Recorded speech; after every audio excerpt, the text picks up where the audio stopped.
Hi everyone, it's Matt here. Coming in before the We Made This identity, so you know this is serious. Well, not really that serious. What you're about to listen to is an episode that was recorded in person on the eve of a podcast meetup across the We Made This podcast network. So me and Tony were in the same room, which was quite exciting, and it was a lot of fun. I'm just going to warn you that there is a bit of slight bleed over between the mics that...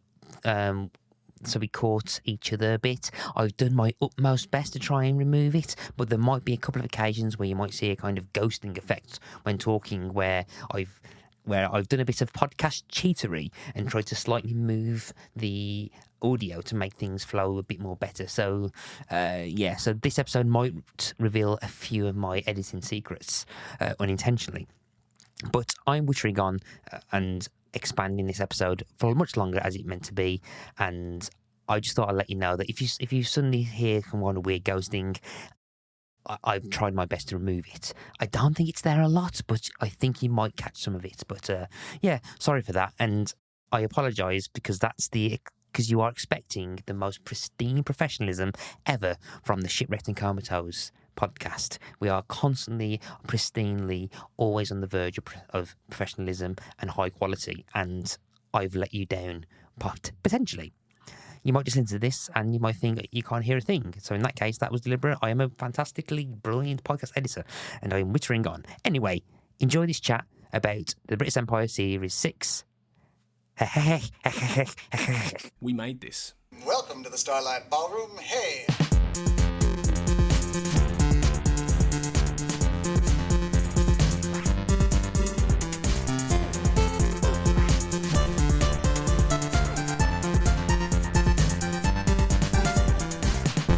Hello and welcome to Shipwrecked and COMATOSE, Red Dwarf podcast, only on the We Made This podcast network. I am your host, Matt Latham, which means that it's most probably going to be a Brittas Empire episode, which it is. We're going to be talking about Series 6, and I have my illustrious Red Dwarf-loving, obviously, co-host, Tony Black with me, but literally with me. He's actually physically in the same room as me. I can actually see you, and it's amazing how expressive you are when you the way you said Shipwrecked and Comatose. It was basically like you just walked on stage. It was amazing. Well, the thing is, also, peek behind the curtain. This is the first time I'm actually using a Focusrite audio interface with cables long enough for me to stand up. So this is one of the first times I'm standing up doing this. One of the things that I remember reading about, like, improving hosting is if you can stand up, because apparently your diaphragm. Really? Your diaphragms. If you're lying down or slacking, like one person in this room is, Tony. We're exact polar opposites. I'm literally reclined. Yeah, so apparently because it relaxes and flattens the diaphragm. Yeah. And it requires more energy to be kind of progressed. Like that makes sense, because whenever you see behind the scenes things about like people recording dialogue for like animated movies or whatever, they're always standing up, aren't they? Or audiobooks maybe less so. But no, I see it. I get it. And I think like radio DJs, they do that as well. So they kind of like stand up at desks, or they have standing desks. So like Radio 1 DJs, because now they have video, because this is the modern age. They video it as well. They're standing up. So well, I'm not standing up, I warn you. You can do all that. Your diaphragm, you'll sound inexorably better than me as we talk about the Brittas Empire, but I am not moving, mate. Sorry. Yeah, well, you have just about 6 hours in the car, and I'm quite concerned that you'll start just nodding off and falling asleep because you are in that position. Yeah, either or my back is just going to go, no, that's it now. We're not going anywhere. You're on a reclining space. There is a something comfy under you. That's it. So I might be here for a while, mate. Sorry. Fair enough.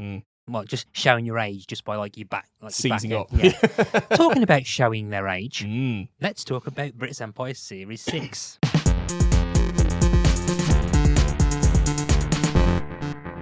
Series 6 of the Brittas Empire. It aired from February 1996. I think that this might be during... Yeah, this is probably one of the first series that was during the Series 6 and Series 7 gap of Red Dwarf, where there's this like it was like the first time there was like an extended gap between series of Red Dwarf. And then, well done finding a connection to Red Dwarf there beyond Chris Barrie. Excellently done. Yeah, I have to do it. There's a key thing in the title of this Contractual. podcast, which is like a Red Dwarf podcast. Yeah. So Yeah. yeah. I think this podcast is brilliant at skirting the edges of what he can get away with generally. Oh, we give Mark grief about that all I the know. time. We're just as bad, aren't we? Yeah. Oh, trust me. Yeah, the amount of the amount of content we've been able to get. Oh, yeah. I It's know. amazing. But yeah. So it was at this point, so in terms of perhaps the Red Dwarf life cycle, where people are like, "Is Red Dwarf finished? Are there going to be any more?" And I think with this, and eventually A Prince Among Men, that we've already covered the first series of, like it's the kind of feeling was, oh, are they wanting to move on to do other things? I mean, is Chris Barrie's now like he's been the lead of Brittas Empire for at least 5 years already, but is he kind of wanting to graduate and continue to do more things and stuff? So we're at the point where, like, I think the Brittas Empire at this point, Brittas Empire was firing on all cylinders, and in the mid '90s, especially, Chris Barrie was known as Brittas. Yeah.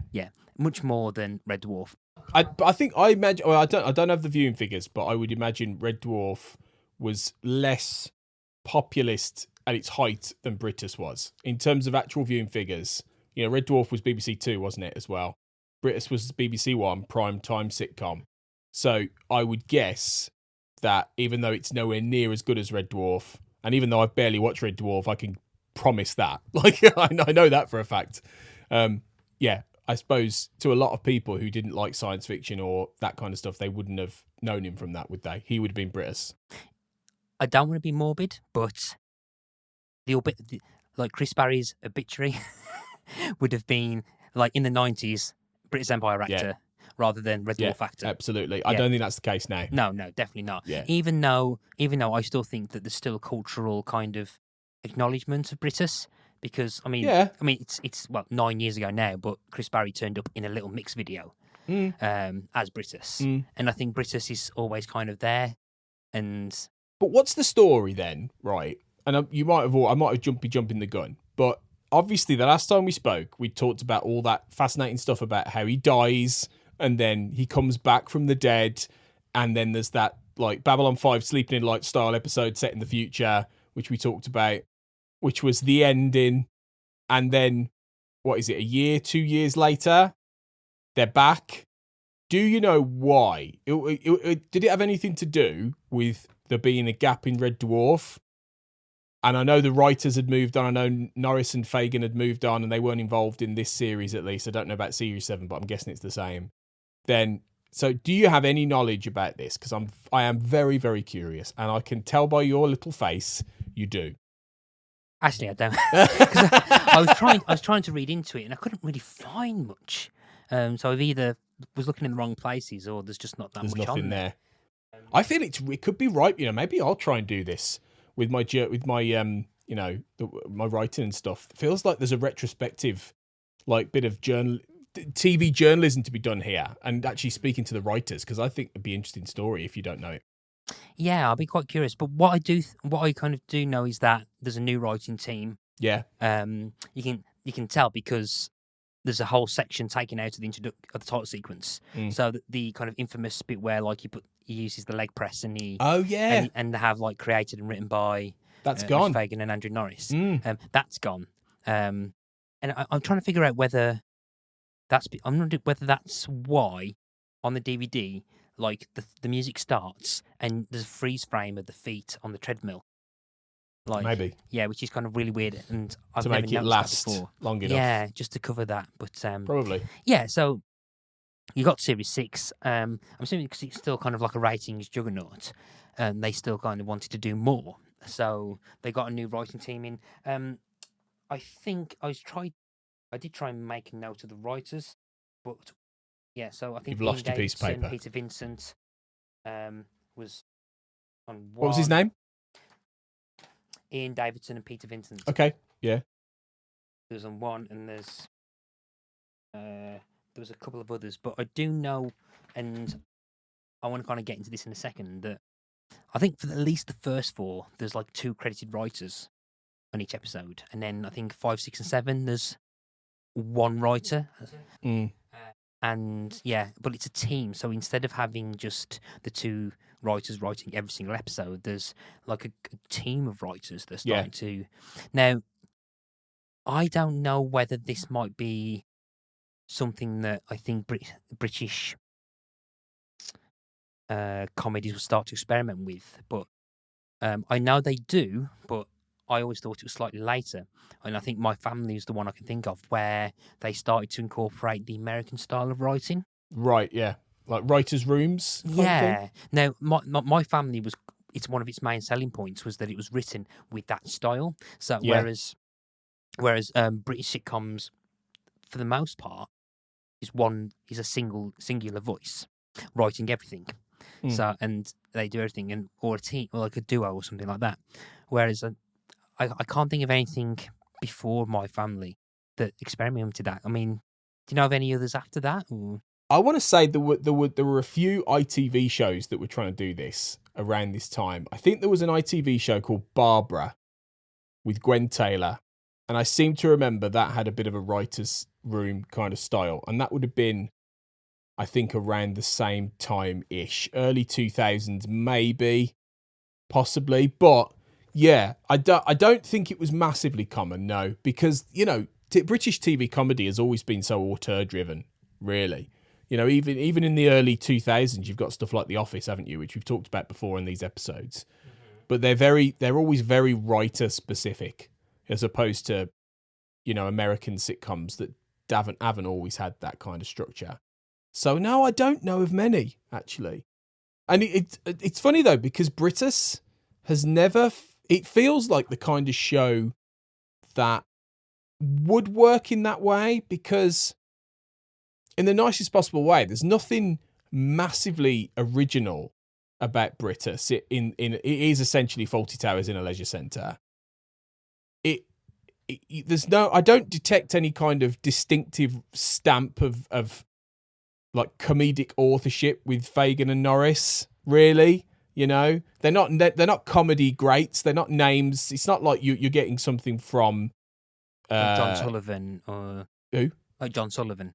John Sullivan, yeah, or even John Cleese back in the day, or even Stephen Moffat. You know, doing stuff like Coupling in a few years. You know, there's immeasurable examples of that, but they're not that at that level. So it feels like, I mean, I don't mean any disrespect to them in a way, but it feels like this could be done for Brittas. And obviously they do it for Brittas, but I didn't really particularly notice a great deal of difference with this series in that style and what we've had before, really. See, now, I kind of did. Now, okay. So what I found quite interesting with this is that I think, particularly Series 6 and the episodes that we saw, is that there's quite a few visuals and things that have always stuck with me. And I was never quite, and I think I've said this in other episodes of series that we've covered. I get confused of which series is what, because I've never had that kind of chronology. I've never watched it. This is the first time I'm kind of watching it sequentially all the way through. And like some of the early stuff I'd never seen before. But this is prime me watching it live, because I can remember watching a few of these when they first came out, because I was 10. 10. I was going to ask you, because I thought you would surely be around the right age now to watch this. Yeah. So particularly, and I'm pretty sure I watched some of the early ones, perhaps when I was slightly younger, because basically mum and dad watched them, I think, as well. But yeah, so quite a few of the kind of things in this I kind of remember. But while I was watching it, you can kind of quite a few of the distinct things that I remember talking about in early episodes, like, I'm sure I remember characters being a bit more like this. That we're at the point now where those character traits are actually being more prominent, like, for example, Helen being the prime example. And what I found quite funny is that, if anything, reaching this point after seeing what's happened before, I feel as if the show has kind of turned the characters into very broad strokes of what the characters are. Now, they're not exactly the most well-defined and expansive 3D characters. And I do want to point, and I actually think that, strangely enough, some of the characters we've complained about not doing much actually seem to have greater characterization this series, actually. They do get a bit more to do, Yeah. actually. Yeah, But- that's true. But particularly some of the more kind of regular ones, I feel as if they've gotten really broad, or some of the handles of the characters aren't fully clicking right. And you can kind of feel, particularly at the start, like this new writing team trying to figure out their version of the characters, and just it not working right, or they're taking a while to get in. So, and that's because, actually, before I say that, what's your overall opinion of this series? I don't think it's very good, really. I think that fifth series was probably, on the whole, the best season. Like, in terms of the character work that was done, the plotting, like we talked about in the last episode, the idea that it was actually heading somewhere to an extent, some of the ideas it had, and obviously the ending, which was very interesting and definitive, Yeah. And the only reason I imagine this came back is because of, ratings and money, and they said, we want to do this. People like it. Let's just keep doing it. And everyone was up for it. I think it just isn't very funny, And I think you're right. I think you're right in that the archetypes are dialed up. You've got various examples of that. I mean, Brittas is Brittas. He's pretty much the same, but they really go full bonkers with what's his wife's name? Helen. They go full bonkers with her. Like, Tim just becomes really, really ramped up, jealous boyfriend, constantly erratic, constantly irate, constantly frustrated. Inconsistent is a word I'd use. Dialed up, well, yeah, that too. Dialed up to 11. So there's various archetypes that some it's roughly the same. Others, yeah, they dial it up a bit. And I do think it kind of loses something with that Julia St. John as Laura as well, because they do essentially try and replace her with a much less effective character. Not replace her pound for pound, but they put another female character in there who just doesn't in any way resonate at all. Yeah. And it's like you take her out of the equation, and the show has kind of lost something a little bit. So yeah, so that's interesting. So yeah, so let's tackle that actually. So the biggest thing that's happened with this is Julius and John basically not coming back as Laura, and not even mentioned. It's like she's been erased from existence. Yeah, and I think what the series kind of holds as well, and it kind of shows that of what she should be as a character. And we've talked about in the past that she should be the straight man. She's the straight kind of everyman character who is basically the competent the one. She's the Wilson. She's basically that kind of like basically if her and Brittas was flipped, then everything will be a lot better. There wouldn't be a show. Yeah, but the Leisure Centre would be working better, and I think it's only just come across. It's only just.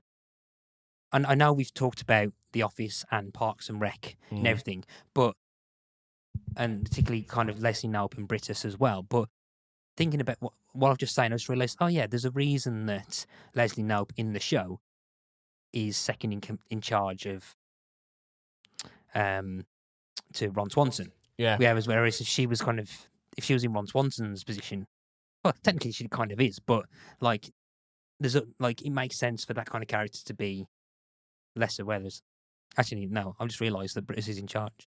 I know what you're saying, though. Yeah. I know what you're saying. I mean, you could have got some comedy for a bit at least out of Brittas being demoted and Laura getting the job, and Brittas is constantly there going, "No, Laura, I don't think really we're doing it the right way." That you've got some comedy there for a couple of episodes, but then eventually you got to put him back in charge. Well, they do that. They did that last series with Gavin. So when Gavin took control, and he says, I'll leave you in charge as a..." Yeah, I suppose they did. Yeah, I suppose they did, really, yeah. So they sort of did that. Yeah. And I suppose Gavin, to some extent, is designed to slot into the Laura role in a way, in that he's now middle management, if you like. He's now his deputy. He's wearing a suit, But it's not the same. It's not exactly the same, really. There's no one really for him to bounce off in that way anymore, really. And I think with the first episode, and with the first episode trying to reestablish stuff, and that series premiere is actually shockingly with bad. a bang. That one's called, isn't it? Yes, Back with a Bang. It's actually shockingly really badly written because it's so much retconning and trying to get everything back to the status quo, and it just doesn't seem to fully work. The big thing being with Anushka Menzies' character Penny being this kind of independent sauna. So technically, Brits doesn't have any jurisdiction, which on paper sounds like an interesting conceit, or there's like possible mileage that they can do with that, and that I think they feel like they want to have like an antagonistic relationship between Penny and Brittas, because Brittas isn't a fan of the fact that independent, which makes sense because I feel like he can't control or micromanage that aspect, so that's probably what annoys him about it. And But they never do anything with it, though, do they? No, so she's supposed. So at the end, she's supposed to have an antagonistic relationship with Brittas about the fact that she doesn't want to be involved, and technically she doesn't have to be, but she's sometimes in meetings, and throughout the series, it's like, why am I actually here? I don't have to be here, which on paper again makes sense, but they don't really fully do that, and they then try and recreate the kind of Laura Helen friendship with her. Yeah. But because Penny's a lot more of an antagonistic, kind of more self-centered character, whereas Laura was like the most empathetic like character out of a lot of them, she was easy to be able to read and talk, and like everyone kind of bounced off her for like emotional support, and she was kind of the emotionally mature one out of the cast. You don't have that with Penny, which means that this kind of straight man character who is kind of balancing kind of like the mania of Helen and the mania of Brittas, that are two different kind of parts of the same coin. Penny as a character just doesn't work. Well, she seems stroppy all the time. She just seems like she's stroppy. She's fed up of being there, but she never really feels like an antagonist. I agree. That's kind of what they're trying to establish her as. But they never do anything with that. She's just mopey. She just mopes around most of the time, or she's a bit hoity. You know, she's basically just the hot posh totty, isn't she? Really, that's the idea. She's blonde. She looks like Lady Penelope from Thunderbirds, basically, which is probably a little bit Penny after all. There probably is a little bit of that. She's just there. She's a very stock, tropey kind of character in some ways, and she feels quite old fashioned in a way. That character, she feels like she could have been ported out of I Been Served or something like that, in a way. And I think I don't think the actor really is very good. You know, she doesn't really do anything even interested with it. She's not particularly funny. You know, and in the end, it feels like they just give her less and less to do throughout the whole series. She ends up just popping up maybe once or twice an episode, mainly to have a scene with Helen, where Pippa Haywood just gets to be Pippa Haywood and do all that sort of which she's great at. I mean, she is the MVP of the whole series at this point for me. Like, no one is as good as her in this show right now. Part of that is because they just waste Harriet Thorpe, but other than that, it is because they waste Harriet Thorpe again. Absolutely right, completely. But yeah. They are, apart from Chris Barrie, those two are by far the best characters and actors in the show. Yeah, I think we said that at least 6 times. We have. That's And true. you know, Helen she is just now a comic book character completely. Like there's nothing real about her anymore. But they at least understand that, so they just do that. But when, the thing with this season is I can't. You know, I watched these episodes over the last week, and I've struggled to really remember many funny moments from any of them. I'm really, when I think back, I'm really kind of struggling. I can't remember like a great deal about anything that really struck out to me. There are things that stuck out, but there are things in this series that I often remember. One of the things I always remembered, and I couldn't remember where it happened, was Americans going and going, Mr. Brightass. Oh, Mr. Brightass. Okay, that was quite amusing. Stuck in me. Yeah. And the visual of the work experience girl with the speech impediment going, I think I'm going to be thick. For some reason, I've always remembered that. It's a terrible. Yeah. So yeah. So those kind of things like that. But I mean, the first 4 episodes I think are kind of really kind of weird. Yeah, so I think like the first 4 I think are kind of iffy.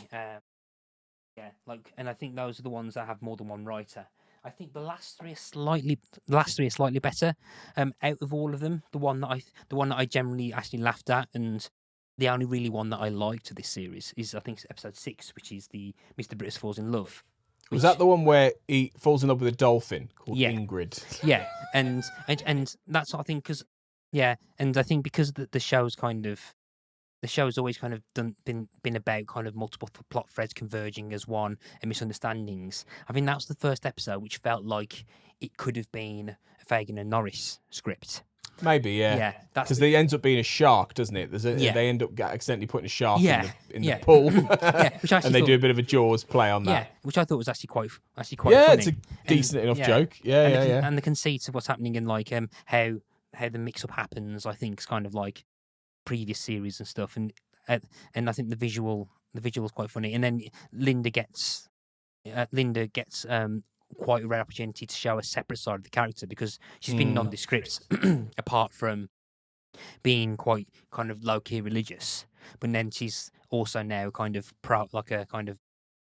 like Citizen Smith. Yeah. Wolfie, out to the people, kind of like animal rights activist, which kind of matches it. I think she's just like extremely on the spectrum, that woman, like that character, like genuinely, like there is something about her that she veers from extremes. She's like, oh, Mr. Brittas, and then she's either really religious or she's really activist or she's really, she's doing an Olympic run or whatever.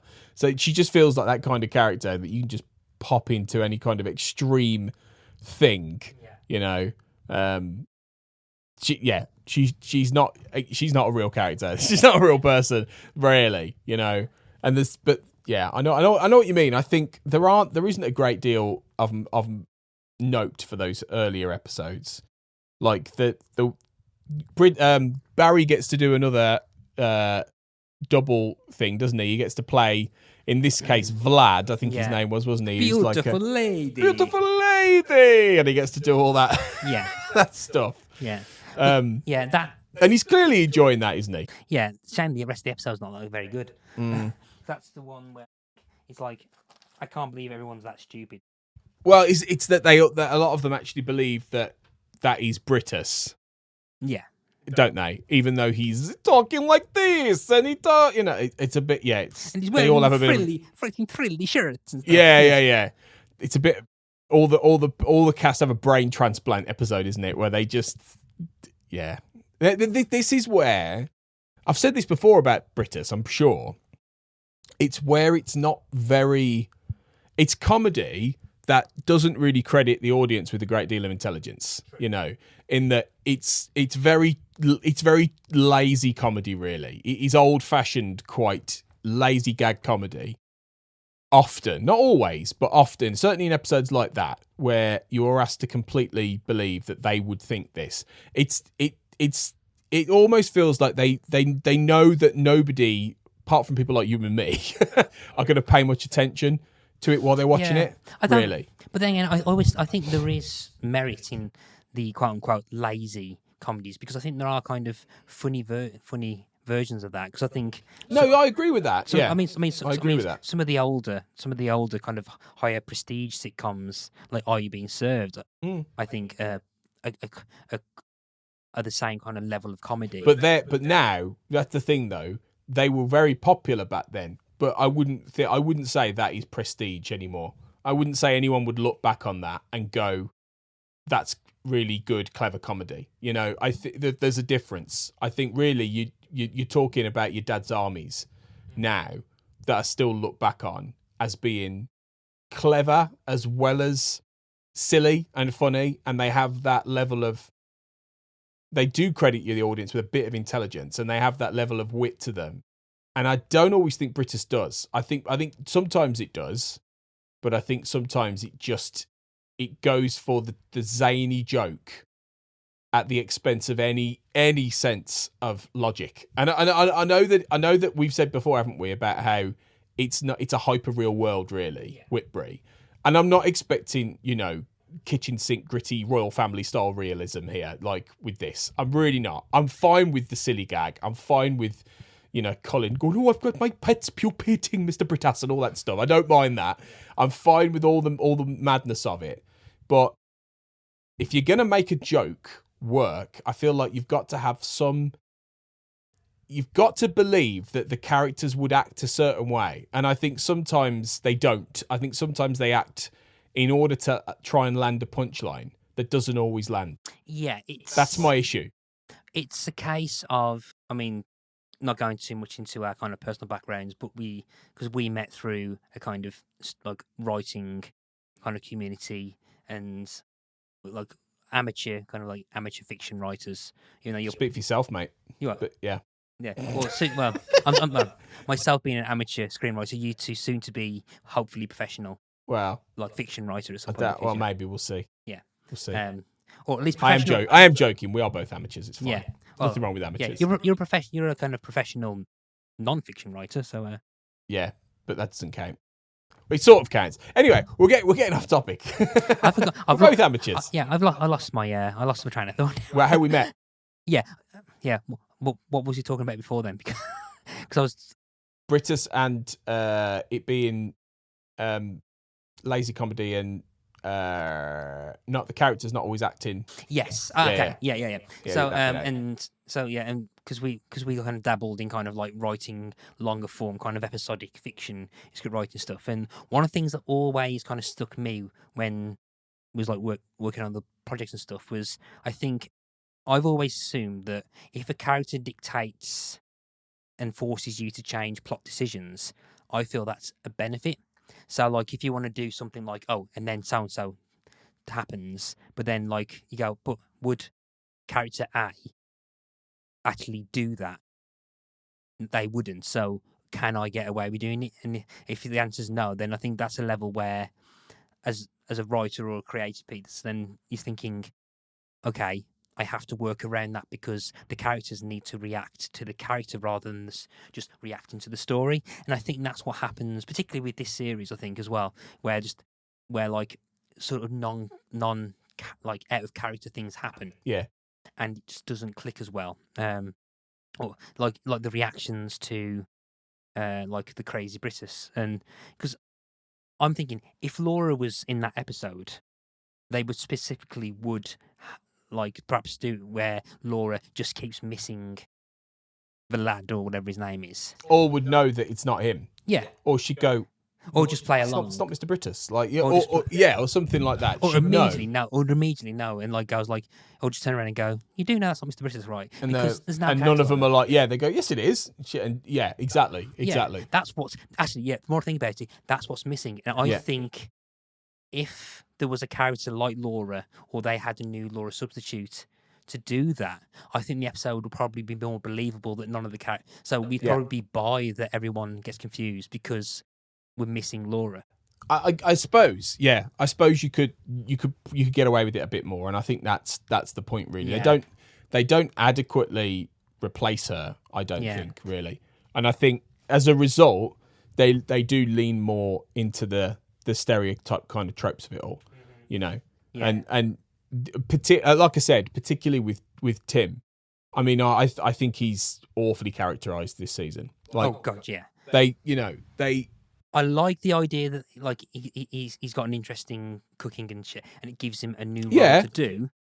But the lead up to it, but he's just shrewish. He spends the whole thing getting really angry and frustrated and jealous and possessive and annoying, frankly. And it's a shame because that relationship is a good one, and it's like he becomes the nagging wife, basically. It's a not very old, even for 1996. It feels very old fashioned and outdated. But then again, though, it's very low key. I mean, earlier series seem to play on the Gavin Tim thing. Here, it's apart from like they feel like it feels more like friends bickering. Like, you don't hang around with me more because you've got a job, or you don't hang around more because you've got a girlfriend or something. And Tim's always been a bit like that. Yeah. But not to this level. He is the most key example of how they've dialed it up, like massively. Yeah, which is a bit of a shame actually, because I do think that episode had quite a few, had more of the more funnier moments. Because I think because admittedly, Which episode's that? This is the Peace and Hunger one, because that's We All Fall Down. That one, is it called We All Fall Down? I think it might be. That might be the best one of the season for me. I think that's the one that made me laugh the most. There's a couple of bits and visuals there that I thought quite, because then there's a bit where kind of Helen tries to talk Tim down, and there's a bit where she's like being actually quite effective. But then there's the nice, and I mean, I did laugh. Yeah, because he takes them hostage, doesn't he? Yeah. When he gets less than his pay packet from everybody else. Yeah. And it's a bit like, and she's talking to Tim, can you please, I can't touch you, but do you want to put this ring on the finger? And then just basically yanks Yeah. and slams his head against the wall. Yeah, and stuff. yeah, And yeah, I yeah. think that's funny, and I think that's the one where they get all the kids to like hold hands. Yeah, they Yeah. all get electrocuted. Yeah, and they all get electrocuted. That feels like quite an early series British type like a of dark gag. British. That Yeah. like yeah, where people were getting drowned or whatever, or you had all that. Yeah, because there's the subplot with the guy, because they have the guy with the face where they're trying to say, oh, if this is you, you've won a year's supply of the. Oh yeah, and yeah. that again, the rest of the episode didn't fully work, but No. I quite liked the idea of it. That was, yeah. And the fact that that he was a ends good up- idea. And he ends, and Brittas not believing him and think he's committing identity fraud and ends up committing murder. Yeah. And ends up killing like Helen's first husband, which come out of nowhere.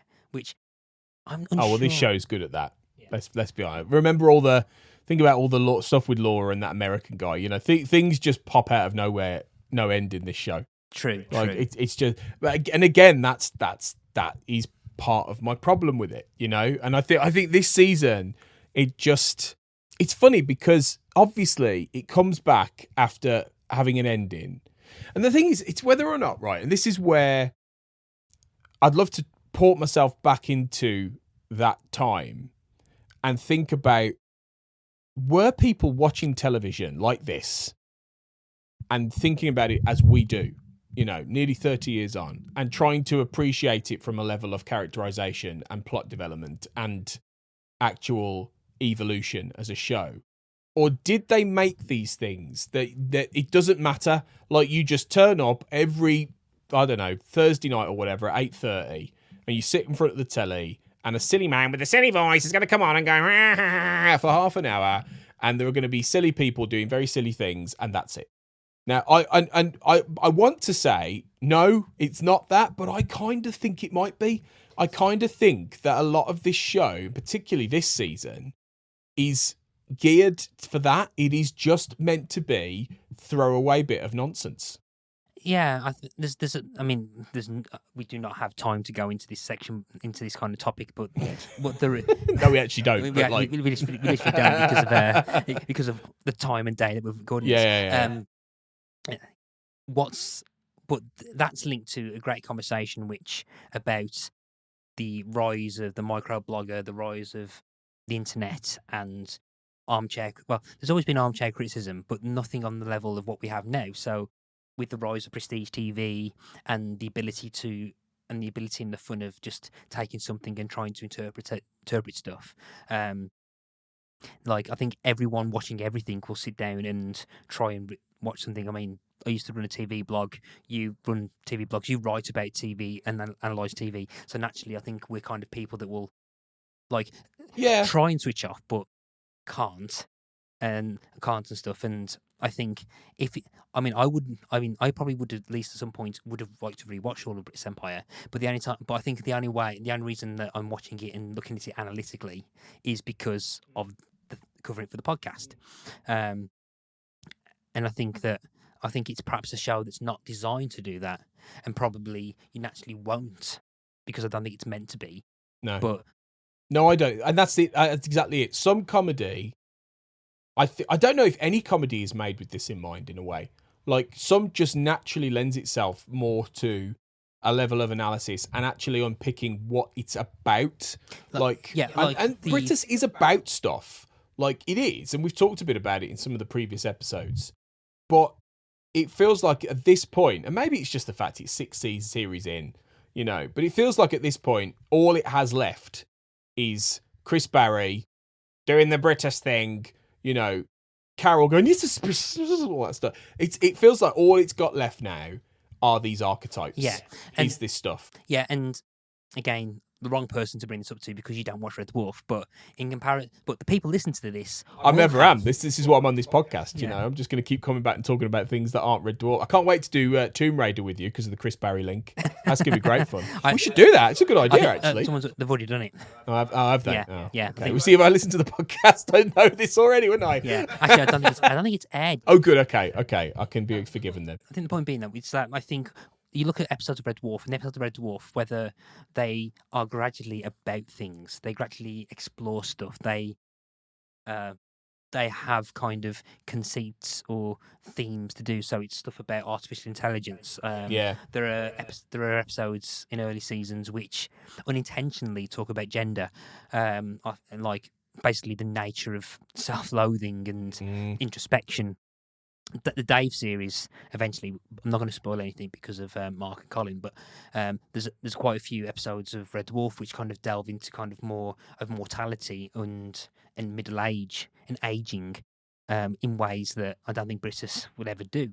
No, but this is partly why it's endured, I think, and partly why it's still going, and partly why there is such a fervent interest and fandom in Red Dwarf, because it is about something a little bit more, and the comedy has always, even though I'm sure it's at its peaks and troughs like every comedy series does, it's always maintained a level of wanting to be good, wanting to keep being interesting, wanting to keep... And I feel like with Brittas now you've taken away the two writers who were invested in it from the beginning and wanted to create it based on their reasons, the ideas behind Brittas as a character.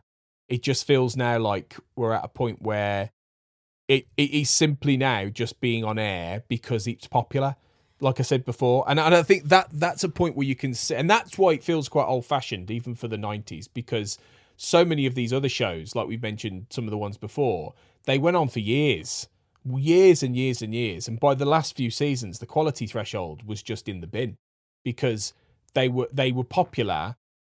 They appealed to people who didn't go into these things thinking much about them, who were quite happy to have the same laugh week in, week out.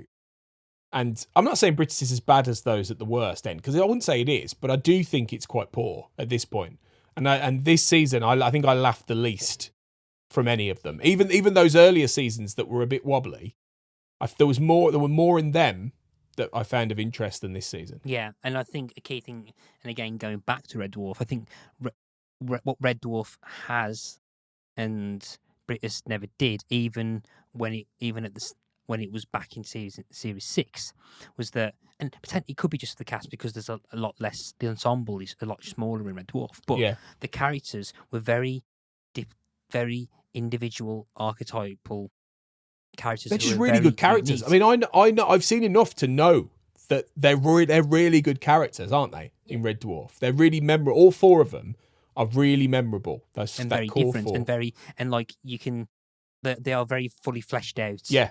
Like, they're not just 2D, they're kind of fully fleshed out, and there are senses of development throughout the series. And performed really well by really good performers as well. And I don't really think Brittas is quite, beyond about 3 or 4 people, doesn't have that level of quality either. Yeah, exactly. And I think that, even though I think Brittas as a character will probably linger with Chris Barrie, because as a performance, it's always good. And like every time I watch it, I'd agree with that. Every time I watch it, because of Chris Barrie, I have to kind of stop myself and think, this is the same person that plays Rimmer. It looks like a completely different person, but it's the same actor. Yeah. And I think it's a slight shame at times that, and I still say this as someone who quite likes it, and whilst I didn't enjoy this series enough, I still found it enjoyable to watch. I think Brittas as a character kind of deserves a slightly better show to be in, or a slightly better written show to be around. Absolutely. And I think that's a bit, and I'm not going to spoil Series 7, but I'm not going to spoil it, but I can't wait to talk about the final series, because you've said this a few times. I'm very curious. Yeah, but at this point now, I'm going to guarantee, I don't want to predict your reaction because it might be a spoiler, but I am pretty sure I know exactly what you might be saying. Okay. And guaranteed you will message me. Okay. After certain episodes and go, yeah, you'll message me. Yeah. I hope so. Like, if I don't, it's probably because I'm too busy looking after a baby. Okay, by that point, all right. That's going to be my excuse. No. You will be messaging. Yeah, okay. You will forget. All right, then. You will forget that you've become a dad because of. Yeah. Wow, that is a big claim. Do you want to tell my wife that? Because I don't think she's going to like that fact, to be honest. In fact, if you want me on for season 7, don't tell her that, because she won't let me watch it. No, yeah. I'm very interested. I'm very curious. I hope there's more to say, because I think, the problem with this season is there just isn't a lot there. There isn't a lot of substance at all. It doesn't really have much in the way of decent characterization. The comedic plots and ideas are quite flimsy, really. We will have stuff to talk Exactly. about. No, I know, and that's good because there's I think this is probably the least of interest of all of them so far this season. And it's weird because it should have been more interesting because they literally bring back a character from the dead. You know, this is the thing. And they reference it. There's a whole thing, isn't there, about how they're not allowed to tell him he came back from the dead because it'll it'll mess up his mind. Which is it's a good idea. But it's one of those things where they very, very quick, they want to reset the status quo as quick as they can and not have anything to sort of, it's almost like they were like, oh yeah, we shouldn't have done that, we're a bit embarrassed by that, let's basically not really mention it at all and just pretend it didn't happen. And it's like, well, literally he was punching his way out of a grave. Like, I just expect a bit more, I think even for something like this, if you're going to do something and you're going to bring back a character who died, commit to doing something with it, so that's the thing. It really does hit the reset button. It hits the retcon button, like you said.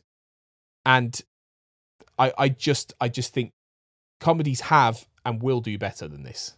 Yeah. And I think and I'm quite looking forward. I am really looking forward to talking about Series 7 because same. Yeah, and the legacy of him as well, and the Brittas legacy, and whether or not he will endure. But again, no spoilers. But there is a finality to it, so they do. So it is it isn't a case of. Okay. It isn't a case of them being at like. It just ends and there's no ending. Yeah. There's an ending. Okay. So there is an ending. Interesting. Yeah, and I am very looking forward to the Same reaction of that. But we'll get there soon. Yeah, we're going to get there soon. And to be fair, I'm quite surprised you managed to last all 6 series of this. To be honest, honestly, I think were we not recording, I don't think I would have done. I would have got to Series 5 because you've been banging on about Series 5 for years. Yeah. And long before we did these podcasts, so I would have got at least to that point. Yeah. And no, what I'm saying, I'm a completist. I would have watched all of it. Yeah.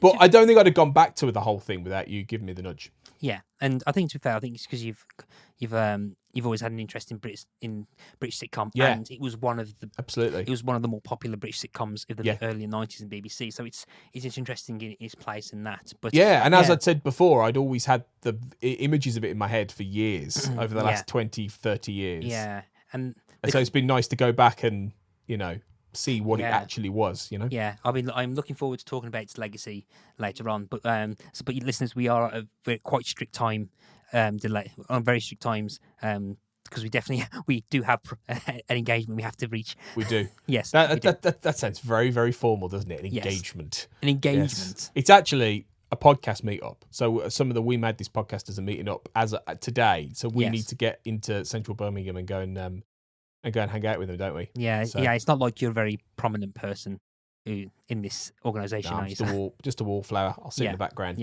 Yeah. So if this suddenly feels like it's abruptly ending, or not, it is. Bye. Tony, if they want to find you, where can they find you?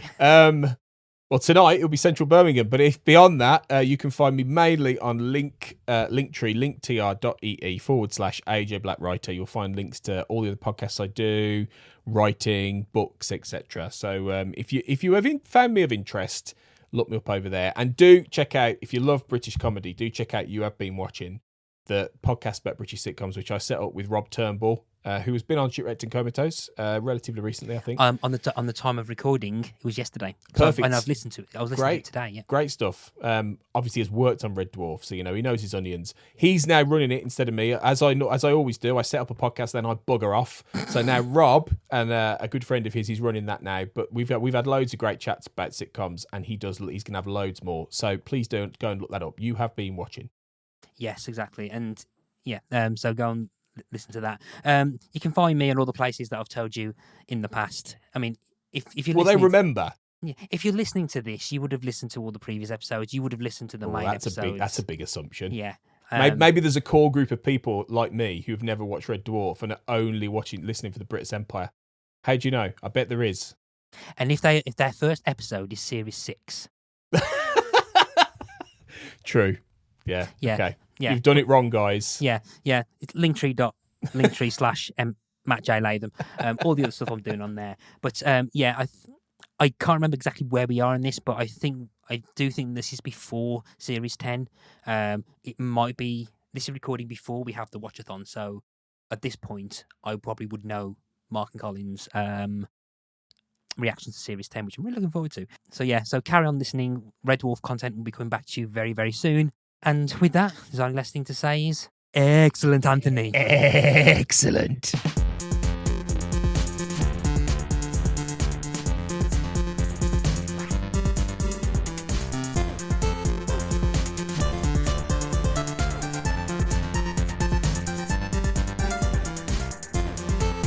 Shipwrecked and Comatose, a Red Dwarf podcast, was created and produced by Mark Adams and Kurt North.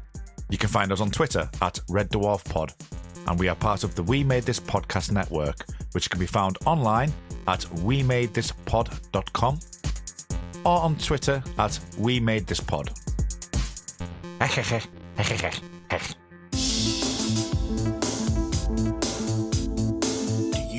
In the existence of X-Files podcasts? Then the truth is in here. I'm Tony. I'm Sarah. I'm Carl. And I'm Armoldrake. And the X-Cast is devoted to all things X-Files, such as in-depth episode discussions. I love the 8th season being like, no, you're saying goodbye. And that's something pop culture doesn't do enough. Interviews with many of the cast and crew from the show. I had to audition repeatedly. I mean, I went in, I read for Chris and Frank, first I read for the casting director, Rick, and then I made it past that hurdle and read for Chris and Frank, had a lovely meeting with them. And special roundtable chats, commentaries, and fun bonus episodes. But this is great. Mulder just having no idea what's going on. On this beautiful boat with people not really speaking English. You can find us on the We Made This Podcast Network, Apple Podcasts, Spotify, and all good podcast players. We'll see you in the basement. But until then, trust no one.